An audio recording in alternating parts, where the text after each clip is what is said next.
my name is Jonas, this is Sublime Media, and on this channel I talk about records and record-related stuff.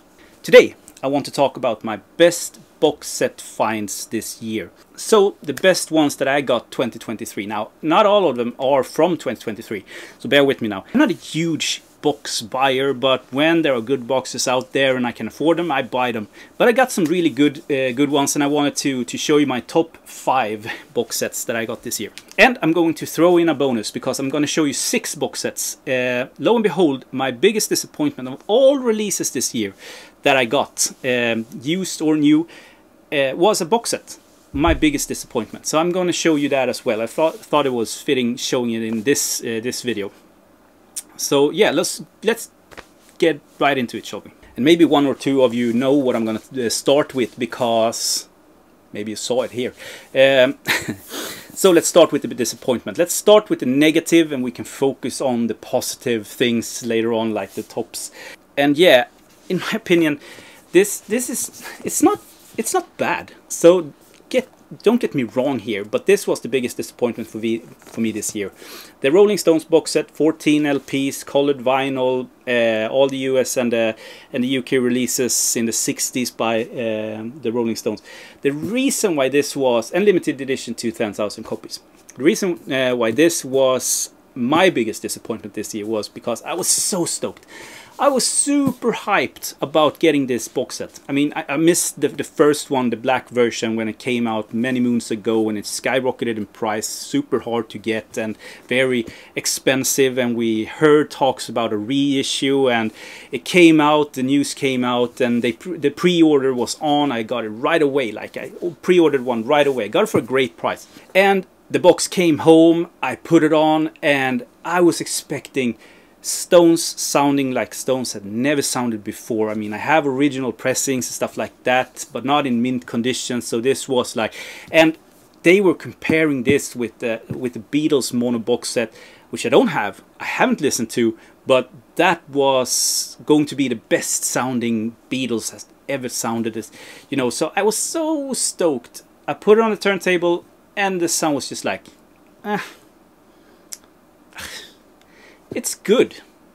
Like, it's good.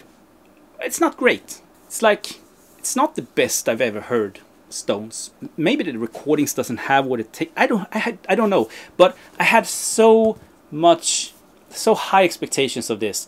I'm still glad I bought it. I have listened to it. It's just like, I was so hyped. I was so stoked. And I got disappointed. So please, if you have opinions on that, if you have it, if you heard of it, if you read it, if you skipped it, I mean, just write in the comments, because I want a discussion or a conversation going about this, me being this being the disappointment this year. So to the good stuff, the top 5 of the box sets that I got this year. I have to start by showing you this. This is number 5 to me. The Luaka box set of Pharaoh by Pharoah Sanders. Original press, 1977. Sold actually yesterday on Record Mania for $1,000. So if you want this in an original press, you have to pay up.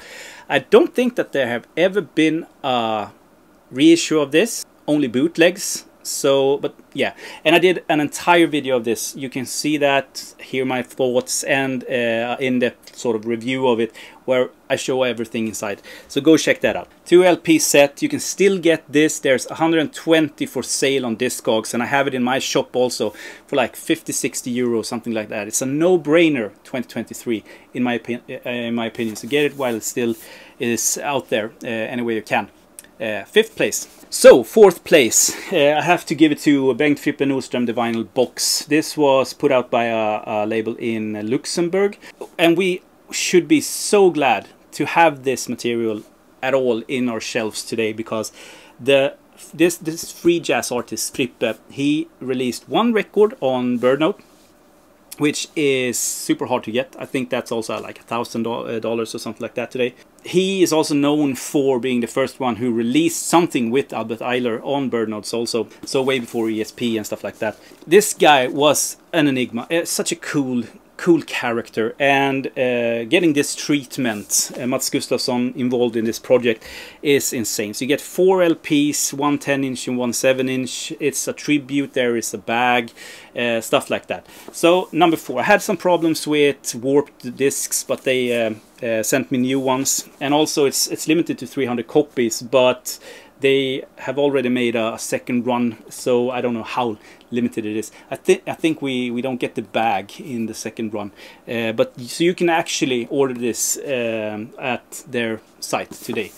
4th place. 3rd place. Okay, so this is a 2021 release. I just got this 3 days ago, and it's 3rd place, because this is in a way me. In a nutshell, in a box set. This is, and I'm going to do a in-depth review of this, so you will see everything. I won't show you everything in the box, but this is Goblin, the sort of the horror box set. So this is 10 LPs, 9 of the soundtracks that Goblin did to Italian movies like Dario Argento and some other stuff, and 1 disc is outtakes or rarities or something like that. Also comes with a booklet with information and liner notes and stuff like that. I got this for an insane price, because when this was released I saw it and I was drooling all over it, but it was too much, so I didn't get it.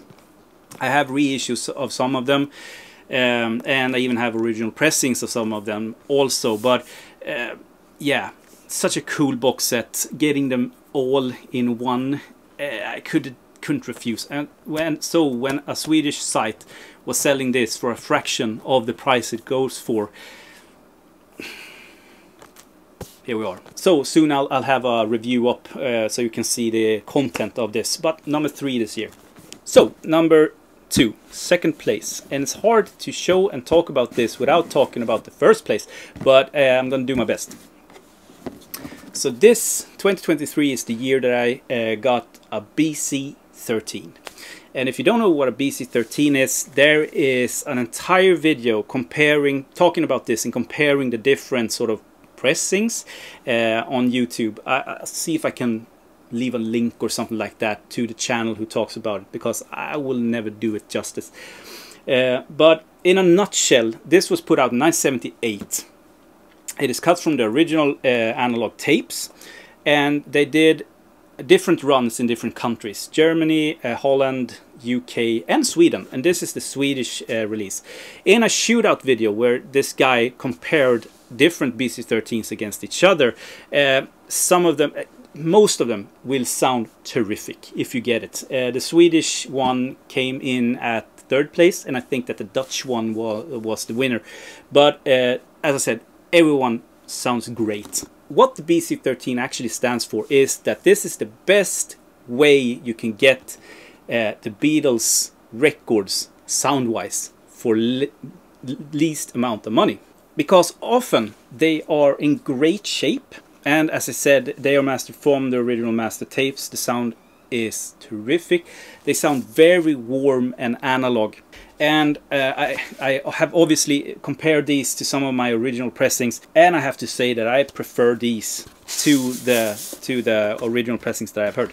I got this for €200 in mint condition. So the lady I bought it from, she had played them once, put them to tape, and then she played the tapes. So they are like brand spanking new, all of them, and for €200, a good price. But they are in sort of that spectra, and imagine what you are getting here. You're getting the best band that has ever been, because to me Beatles is in a class of their own.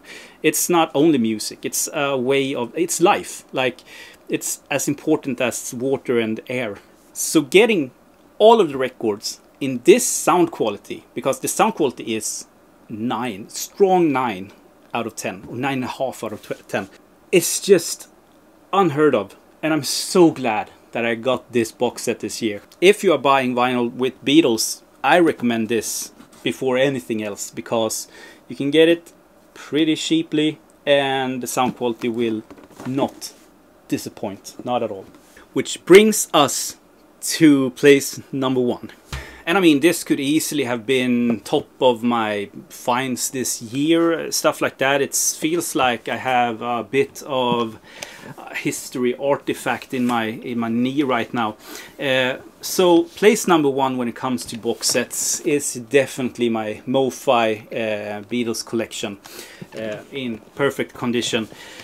Now this box set has got so much shit over the years, online and in YouTube videos and stuff like that. People are claiming that this is definitely not the best sounding Beatles, but I have no idea what kind of systems they are playing their records on, because in my opinion this is the best you can ever listen to Beatles.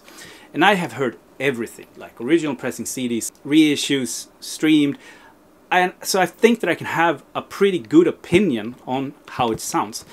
But you have to understand that this does not sound at all as the BC13.